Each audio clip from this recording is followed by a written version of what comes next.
A new book citing one of Hillary Clinton's top legal advisors alleges that President Obama called her up and tried her to spin that Benghazi happened because of that video. But is Hillary sending out aides to clear her record for 2016 and not perhaps tell the story? Ken Timmerman is the author of Dark Forces, The Truth About What Happened in Benghazi. He joins us with this morning with his take. Good morning to you, Ken.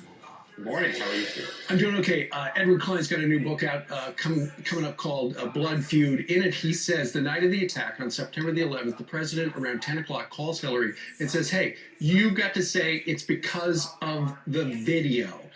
And she eventually, just a couple of minutes later, came out with the story with a press release that said, and we're blaming it on a video. Okay, that's what the official record is. What was going on behind the scenes? Well, we know, and I reported in Dark Forces on that phone call between Hillary Clinton and Obama at about 10 o'clock. And we know 8 minutes later, she released a statement from the State Department blaming it on the video. So, it wasn't that one phone call that lined up the story, that created the story. I think that's where they agreed on the story between the two of them. It's something that had been going on for a couple of days. The U.S. Embassy in Cairo had been tweeting about this video. And there are many people who believe that that's actually what got the attention of some of the clerics in Cairo. Right. But remember this, nobody in Benghazi had ever seen it and had absolutely zero to do with what happened in Benghazi. According to the story in Klein's book, what happened was the president called at 10 o'clock, and then Hillary wound up calling her husband, the president, former president, and they had this conversation. Here's an excerpt. That story won't hold up, Bill said. I know, Hillary said. I told the president that. It's an impossible story.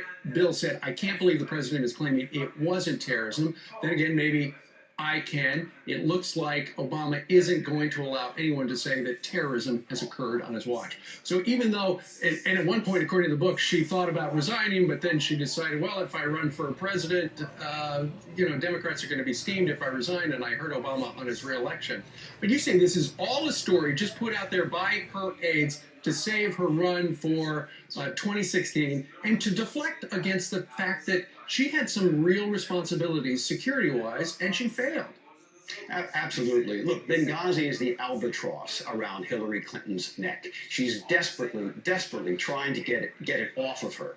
She knows that she refused to authorize the use of force to go to Benghazi. It was her responsibility. It was her call. The stand-down orders came from Hillary. Obama certainly bears responsibility for not standing up U.S. forces, but it was Hillary Clinton that stood down the forces that were actually able to go there that evening. Sure. And to your point, you say that if the president calls her at 10 o'clock and there's a press release out at 10:08, chances are that's just a fable. That's right. But I'm sure she had a conversation with her husband later on, and I'm sure she was unhappy about having to defend this as they went on. But look, this is a desperate ploy to defend her presidential aspirations in 2016. And I talk about this in Dark Forces. We had a foreign emergency support team on the ground. That's right. With U.S. Special Forces. They could have gone there. Hillary would not allow them to leave. Right. Ken Timmerman, the author of Dark Forces.